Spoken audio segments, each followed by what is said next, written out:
Pemirsa, hari ini proses seleksi calon pimpinan dan anggota Dewan Pengawas Komisi Pemberantasan Korupsi memasuki tahap penting dengan dimulainya tes wawancara dan tes kesehatan.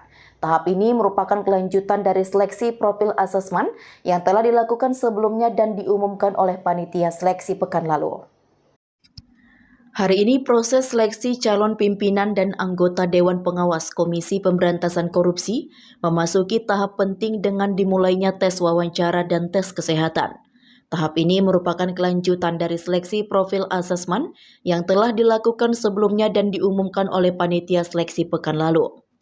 Setelah memulai seleksi profil asesmen yang ketat, puluhan peserta berhasil lolos dan melangkah ke tahap berikutnya. Pada hari ini, 17 September 2024, proses seleksi berlangsung di beberapa lokasi di Jakarta. Calon pimpinan KPK akan menjalani tes wawancara, sedangkan calon anggota Dewan Pengawas akan mengikuti tes kesehatan di Rumah Sakit Pusat Angkatan Darat Gatot Subroto, Jakarta Pusat.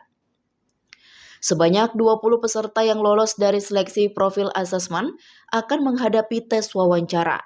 Tes ini dirancang untuk menggali lebih dalam mengenai kompetensi visi dan kesiapan calon pimpinan KPK dalam menjalankan tugas dan tanggung jawab sebagai pemimpin lembaga anti korupsi tersebut. Tes wawancara ini akan menguji kemampuan calon dalam merumuskan kebijakan, menangani isu-isu strategis, dan memimpin organisasi dengan integritas. Sementara itu, calon anggota Dewan Pengawas KPK akan menjalani tes kesehatan di RSPAD Gatot Subroto. Tes ini bertujuan untuk memastikan bahwa calon anggota Dewan Pengawas dalam kondisi sehat dan memadai untuk melaksanakan tugas mereka secara efektif.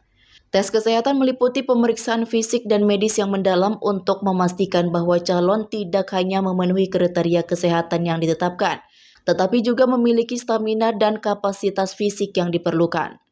Tes wawancara untuk calon anggota Dewan Pengawas dijadwalkan akan dilaksanakan pada 19 hingga 20 September mendatang.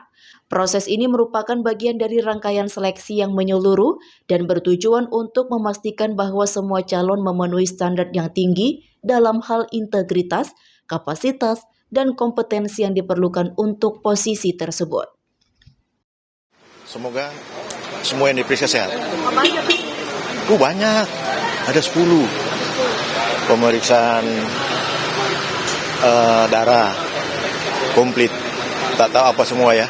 Hasilnya itu nanti diserahkan kepada panitia pansel Capim KPK. Jadi kita bukan dikasih ke kita nggak tahu. Dari Jakarta, Tim Liputan BITV melaporkan.